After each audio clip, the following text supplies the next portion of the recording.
باقی کلمہ نصیحت یہ ہے دعا سے پہلے کہ اللہ پاک نے قرآن پاک میں فرمایا کہ فقرؤ ما تیسر من القرآن، یعنی قرآن نازل کیا اور سب پہ لازم نہیں کیا کہ بس بہت ہی زیادہ پڑھتے رہیں. بھائی دنیا میں پیٹ بھی لگایا، کمانا بھی ہے، معاملات ہیں، بیوی بچے ہیں، اللہ نے بنایا نا سسٹم.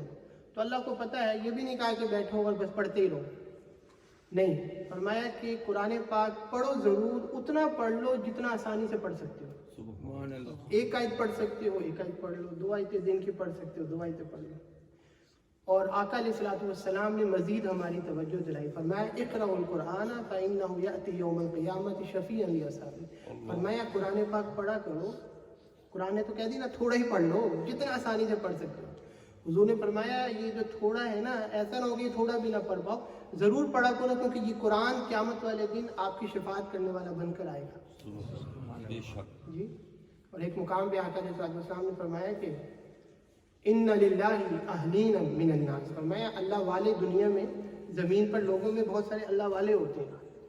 تو صحابہ نے پوچھا من ہم یا رسول اللہ، بڑے تعجب سے حضور ہمیں پتہ لگے کون ہے وہ. فرمایا اہل القرآن، قرآن پڑھنے والے. تو اب صرف حفاظ جو ہیں وہ قرآن پڑھنے والے نہیں. اگر ہم بھی بے شک ایک آیت روزانہ کی مستقل شروع کر دیں تو ہم بھی اہل القرآن ہو جائیں گے. جی. تو یہ کلمہ نصیحت ہے کہ رمضان میں آپ نے قرآن سنا، اللہ نے ہمیں توفیق دی. اپنی زندگی کا جو ہے یہ طریقہ بس آپ اپنا لیں کہ بے شک روزانہ کی 3 آیات پڑھیں آپ. میں ہمارے جو متعلقین ہیں، اسٹوڈنٹس ہیں، میں ان کو ہمیشہ یہ نصیحت کرتا ہوں کہ روزانہ کی 3 آیتیں آپ روزانہ قرآن پاک کھول کے ترجمے کے ساتھ پڑھ لیا کریں، یہ کافی ہے. بعض بزرگ بھی انہوں نے کہا کہ جی ہم نے تو آج تک زندگی میں پڑھا نہیں، اب ہماری عمر تو بمشکل پتہ نہیں 5 سال ہے 10 سال ہے، کل ہم نے چلے جانا ہے. تو ان کو جو بات میں نے سمجھائی انہوں نے پھر شروع کر دیا. اللہ نے جتنی زندگی دی وہ پڑھ رہے ہیں، آپ کو بھی وہ میں نصیحت کر دیتا ہوں، کیونکہ زندگی کا تو نہیں پتہ نا. ضروری نہیں کہ ہم نے 50 سال 60 سال 70 سال میں جانا ہے، کوئی پتہ نہیں کل دنیا سے چلے جائیں. لیکن اچھا نہیں ہے کہ بے شک ہم کل چلے جائیں لیکن اللہ لکھ دے کہ اس نے سارا پڑھ لیا. جی ہاں، اس کا طریقہ یہ ہے کہ شروع کر دیں بس. آپ نے وہ واقعہ نہیں سنا جو ایک شخص ہے جس نے 99 قتل کر دیے تھے. وہ جو 99 قتل کیے نا اس نے، وہ ہوا یہ بنی اسرائیل کا تھا ایک. اب جس نے 99 قتل کیے آپ خود اندازہ کریں وہ کتنے غصے والا ہوگا، وہ کیا اس کا ذہن ہوگا. تو بس ایک دفعہ خیال آ گیا اس کو کہ بہت غلط ہو گیا، اللہ سے توبہ کرو.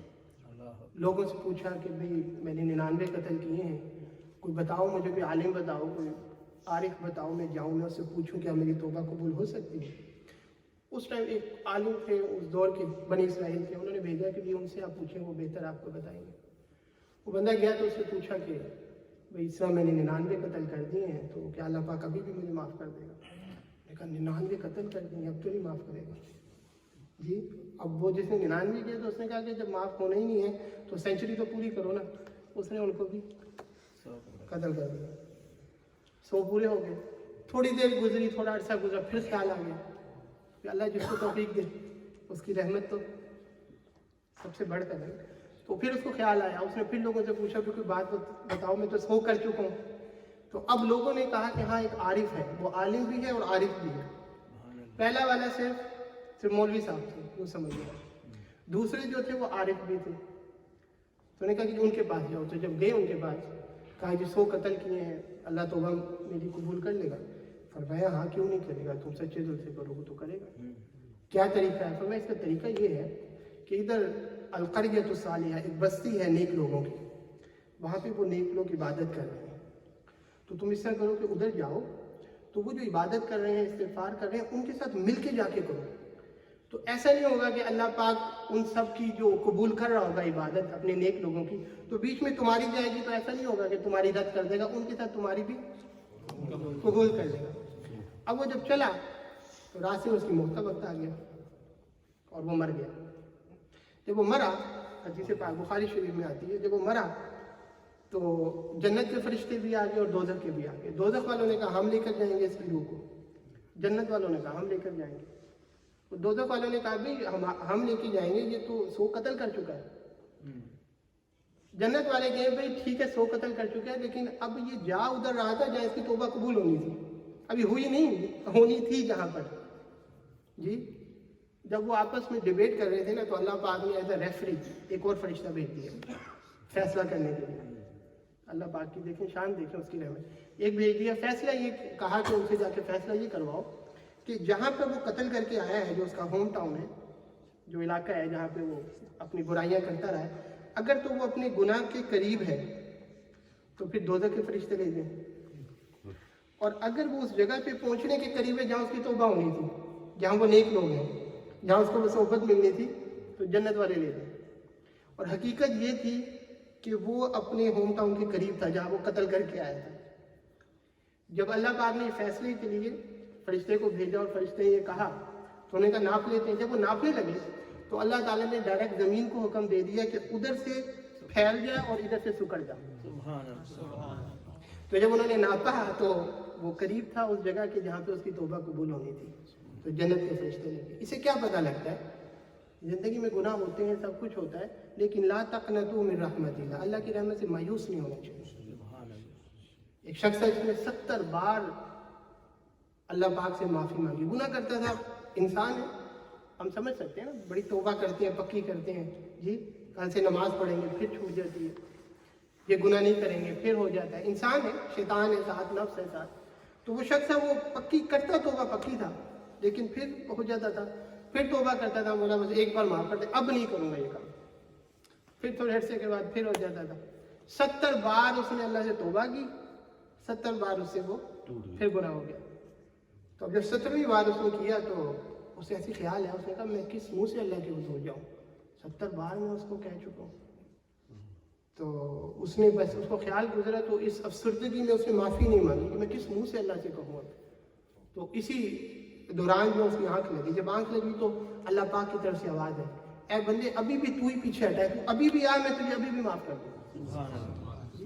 تو ہمیں پتہ یہ لگا کہ جس وقت اللہ کی ہدایت مل جائے جس وقت کوئی توفیق مل جائے جس وقت کوئی بات مل جائے اس کو شروع کر لینا چاہیے باقی اللہ پہ چھوڑ دینا چاہیے. اگر اس میں استقامت ہے تو وہ ایسے ہی ہے جیسے آپ ساری عمر کرتے رہے. تو آج کا سبق یہ ہے کہ اپنی زندگی میں میں چاہوں گا کہ آپ لوگ یہ فیصلہ کریں عہد کریں کہ ہم اپنی زندگی میں صبح جب وقت ملے دن میں کسی نماز کے بعد کوئی ٹائم رکھ لیں جب آسانی ہو آپ کے لیے 3 آیتیں پڑھ لیں بس قرآن پاک کھول لیں عربی پڑھی ساتھ ترجمہ پڑھ لیا ٹھیک ہے. اس کا فائدہ یہ ہوگا آپ دیکھیں گے آپ کی زندگی کے سارے کام آسان ہوتے چلے جائیں گے. آپ بعض لوگوں کو دیکھتے ہیں ان کی زندگی میں بڑی مشاکل آتی ہیں لیکن آپ دیکھتے ہیں ان کو کبھی پریشانی نہیں ہوتی. مشاکل ہوتی ہیں پریشانی نہیں ہوتی ان کے کام بنتے رہتے ہیں. اس کی وجہ یہ ہوتی ہے کہ وہ ان میں جو اخلاص ہوتا ہے نا اور توکل اپنے مولا پر وہ بڑا کمال کا ہوتا ہے. اور وہ کیسے ہوتا ہے کیونکہ وہ قرآن پاک پڑھتے ہیں. جب قرآن پاک پڑھتے ہیں ترجمہ پڑھ رہے ہوں گے تو اللہ پاک جہاں فرمائے گا کہ بھائی پریشان نہیں ہونا تو اس کو بڑا اعتقاد ہوتا ہے کہ میں نے پریشان کیوں ہونا. میری بات سمجھ لیں. آخری بات کر کے بات ختم کرتا ہوں. عمر فاروق رضی اللہ تعالیٰ عنہ کے دور میں ایک شخص تھا تو وہ ان کے پاس آیا کرتا تھا کہ ہر مہینے خرچہ لینے کے لیے. کام تھا نہیں کوئی جاب تھی نہیں اس کی کوئی کاروبار تھا نہیں غریب تھا تو وہ دے دیتے تھے ہر مہینے اس کو خرچہ. تھوڑے دیر کے بعد آ جاتا تھا ختم ہو گیا پھر دے دیتے تھے. تو انہوں نے اس سے پوچھا کہ بھائی تو کوئی کام کیوں نہیں کرتا. انہوں نے کہا جی ملتا ہی نہیں کوشش کرتا ہوں. آپ بتائیں کیا کروں. تو میں کہ جاؤ قرآن پڑھا. تو وہ گیا. جب وہ گیا تو پھر آیا نہیں کبھی. کافی دیر ہوگی تو ایک دفعہ پوچھا حضرت عمر فاروق نے. مدینہ سے باہر سے آتا تھا تو عمر فاروق نے پوچھا ایک دفعہ کہ بھائی صحابہ سے وہ آتا تھا پھر آیا کبھی نہیں. انہوں نے کہا کہ وہ حضرت گیا اس کے بعد بس اس کا کام ہے اس کی جاب لگ گئی ہے تو جاب کرتا ہے اور جو وقت بچتا ہے بس قرآن پڑھتا ہے. تو ان کو سمجھ ہے کہ کچھ ہوا ہے چیک کرتے ہیں جا کے. تو حضرت عمر فاروق صحابہ کے چل پڑے آؤ چیک کرتے ہیں. دروازہ کھٹکھٹایا اس کے گھر جا کے تو قرآن پڑھ رہا تھا. پوچھا بھی آئے نہیں دوبارہ کبھی. انہوں نے کہا جی آپ نے جو کہا تھا نا کہ قرآن پڑھا کرو تو میں آگے قرآن پڑھ رہا تھا. تو قرآن پڑھتے پڑھتے ایک آیت آ گئی وَفِي السَّمَاءِ رِزْقُكُمْ وَمَا تُوعَدُونَ کہ تمہارا رزق جو ہے نا وہ مولا کے پاس ہے وہ آسمانوں میں ہے. تو میرے خیال میں آیا کہ میرا رزق تو مولا کے پاس ہے میں عمر کے پاس جا کے کیا لینے جاتا ہوں. وہ جو ہوتا سبب تو بندہ ہی ہے لیکن وہ جو اخلاص وہ جو توکل بنا بس اس نے کام کر دیا اور آگے اسباب لگ گئے. ٹھیک ہے. تو قرآن کے بڑے فوائد ہیں. تو اللہ پاک کا تو حکم ہے فَقْرَؤْا مَا تَيَسَّرَ مِنَ الْقُرْآنِ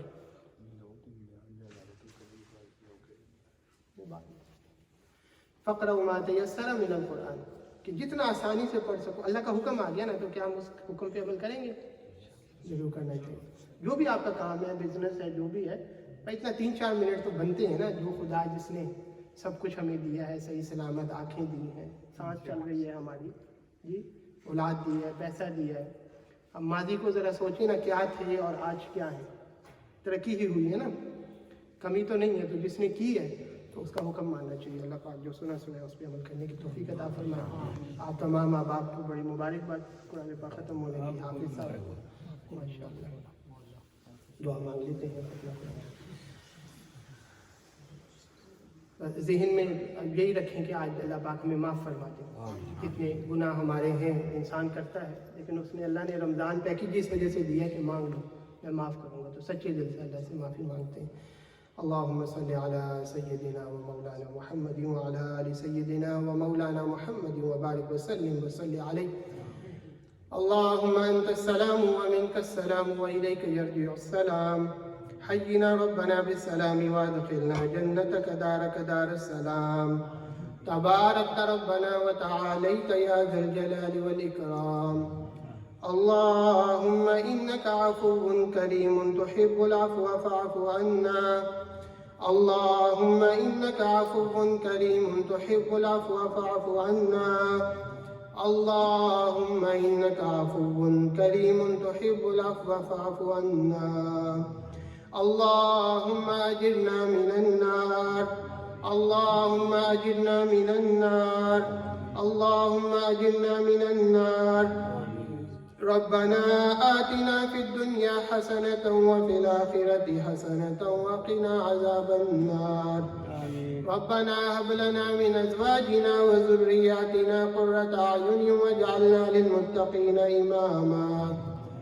اللهم ربنا لا تزغ قلوبنا بعد إذ هديتنا وهب لنا من لدنك رحمة إنك أنت الوهاب. اللهم إنا نسألك علما نافعا ورزقا واسعا وعملا متقبلا. اللهم لك الحمد كله ولك الشكر كله وإليك يرجع الأمر كله علانيته وسره. مولا ہم نے جو ختم قرآن کیا اس کو اپنی بارگاہ میں قبول و منظور فرما. مولا اس کا ثواب سب سے پہلے ہم آقا علیہ الصلوۃ والسلام کی بارگاہ میں پیش کرتے ہیں، قبول و منظور فرما. اس کے بعد تمام انبیاء علیہ السلام، صحابہ اکرام، تابعین، تبع تابعین، اولیاء اکرام کی بارگاہ میں پیش کرتے ہیں، قبول و منظور فرما. مولا بالخصوص جتنے احباب جنہوں نے ادھر تراویحاں پڑھی، ہم سب لوگ، ہمارے جتنے رشتہ دار فوت ہو گئے ہیں، ہمارے آباء و اجداد میں سے، ہمارے بہن بھائیوں میں سے، ہماری اولاد میں سے، مولا ان سب کی ارواح کو پیش کرتے ہیں، قبول و منظور فرما. مولا اس کے صدقے ان کی مغفرت فرما. قیامت والے دن ان سب کو آقا علیہ الصلوۃ والسلام کی شفاعت نصیب فرما. مولا ہمیں بھی قیامت والے دن آقا علیہ الصلوۃ والسلام کی شفاعت نصیب فرما. مولا آج کی رات شب قدر تجھ سے تیری رحمت کا سوال کرتے ہیں. مولا ہم پر اپنا خاص کرم فرما. ہمیں آقا علیہ الصلوۃ والسلام کے دین پر چلنے کی توفیق عطا فرما. ہمیں آقا علیہ الصلوۃ والسلام سے محبت نصیب فرما. ہمیں آقا علیہ الصلوۃ والسلام کی اتباع نصیب فرما. مولا ہمیں اپنی کتاب پڑھنے کی توفیق عطا فرما. آقا علیہ الصلوۃ والسلام کے عطا کردہ دین پر چلنے کی توفیق عطا فرما. مولا تو ہماری آرزوؤں کو جانتا ہے، ہماری دعاؤں کو جانتا ہے. مولا ہمارے حق میں جو دعائیں بہتر ہیں مولا اس کو قبول فرما. جو بے اولاد ہے اس کے لیے دعا کرتے ہیں مولا اس کو اولاد نرینہ اور صالح نصیب فرما. مولا جو اولاد والے ہیں ان اولادوں کو اپنی ماں باپ کی آنکھوں کی ٹھنڈک بنا. مولا جو کوئی بیمار حال ہے اس کے لیے دعا کرتے ہیں اس کو بیماری سے شفائے کاملہ عاجلہ نصیب فرما. مولا جو کوئی مقروض ہے اس کے لیے دعا کرتے ہیں اس کو قرض سے نجات عطا فرما. مولا جو کوئی بچیوں کی طرف سے پریشان ہے مولا ان کے لیے اچھے اسباب مہیا فرما. جو بے روزگار ہے اللہ پاک اس کے لیے دعا کرتے ہیں اس کے لیے اسباب مہیا فرما. مولا ہمیں اپنے قرآن پر عمل کرنے کی توفیق عطا فرما. اپنے قرآن سے محبت نصیب فرما. مولا ہمیں اپنا عشق نصیب فرما، اپنی معرفت نصیب فرما. مولا جو کوئی بیمار حال ہے ہماری باطنی بیماریاں مولا ان کو ہمارے سے دور فرما. مولا تو تیرے محبوب نے بتایا تو اس وقت ندا دے رہا ہے الا من سائل یسأل یعطا. مولا ہے کوئی تیرے محبوب نے بتایا کہ تو ندا دے رہا ہے کوئی سوال کرنے والا میں اس کو ادا کر دوں۔ مولا ہم تجھ سے تیرا سوال کرتے ہیں، ہمیں اپنا عشق نصیب فرما، ہمیں اپنی معرفت نصیب فرما۔ تیرے محبوب نے بتایا تو اس وقت صدا دے رہا ہے، الا من مستغفر یستغفر یغفر لہ، ہے کوئی مجھ سے مغفرت طلب کرنے والا اس کو معاف کر دیا جائے۔ مولا ہم اپنی ماضی کی کوتاہیوں سے توبہ کرتے ہیں، مولا اپنے حبیب کے صدقے ہمیں معاف فرما، مولا ہماری توبہ قبول فرما۔ مولا تو ندا دے رہا ہے کوئی مجھ سے توبہ کرنے والا میں اس کی توبہ قبول کر لوں۔ مولا ہم تجھ سے توبہ کرتے ہیں، ہماری توبہ قبول فرما، مولا ہمیں معاف فرما۔ مولا امت مسلمہ پہ کرم فرما، مولا فلسطین، کشمیر، چچنیا، جہاں جہاں پر امت مسلمہ مولا پس رہی ہے ان کے لیے دعا کرتے ہیں، ان کو ظلم سے نجات عطا فرما۔ مولا پاکستان میں امن نصیب فرما، جن ملکوں میں ہم رہ رہے ہیں ادھر امن کا، اس کو امن کا گہوارہ بنا۔ مولا ہم پر کرم فرمائے رکھ۔ مولا ہم نے جو قرآن ختم کیا اس قرآن کو ہمیں پورا سال پڑھنے کی توفیق عطا فرما۔ مولا ہم نے جو آج عہد کیا، مولا تھوڑا تھوڑا تیرا حکم ہے، جتنا آسانی سے پڑھ سکو پڑھو۔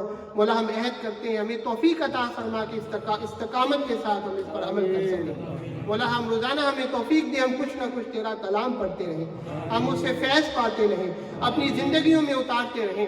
مولا ہمیں اپنے بچوں کی تربیت کرنے کی توفیق عطا فرما۔ مولا جو تربیت کرنے کا حق ہے ہمیں وہ حق ادا کرنے کی توفیق عطا فرما۔ جو ذمہ داری تو نے دنیا میں عطا کی مولا اس کو ادا کرنے کی توفیق عطا فرما۔ مولا آپس میں محبت پیار نصیب فرما، کرم فرما، رحمت فرما۔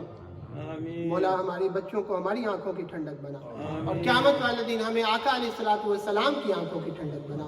مولا جو مانگ سکے وہ بھی عطا فرما، جو نہ مانگ سکے وہ بھی عطا فرما۔